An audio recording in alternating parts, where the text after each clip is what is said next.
Bwana Yesu asifiwe. Ni jioni iliyo njema. Ninamshukuru Mwenyezi Mungu, maana ameniwezesha na kunilinda na kunihifadhi hadi nimeweza kuona masaa na majira kama huu. Si kwa nguvu zangu wala uwezo wangu, bali ni kwa neema na rehema zake ambao umeniwezesha na kuniongoza na kunifikisha mahali hapa.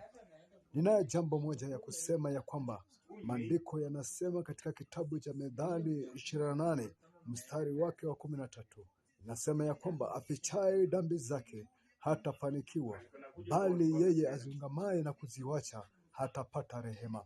Unapoziungama dhambi zako na kuziwacha, utapokea rehema kutoka kwa Mwenyezi Mungu, lakini utakapozificha utapokea hukumu kutoka kwa Mwenyezi Mungu. Sasa kila mmoja aziungame dhambi zake na kuziwacha, maana siku zinapokuja za hukumu, tutakapoenda mbele za kiti cha enzi na kuhukumiwa.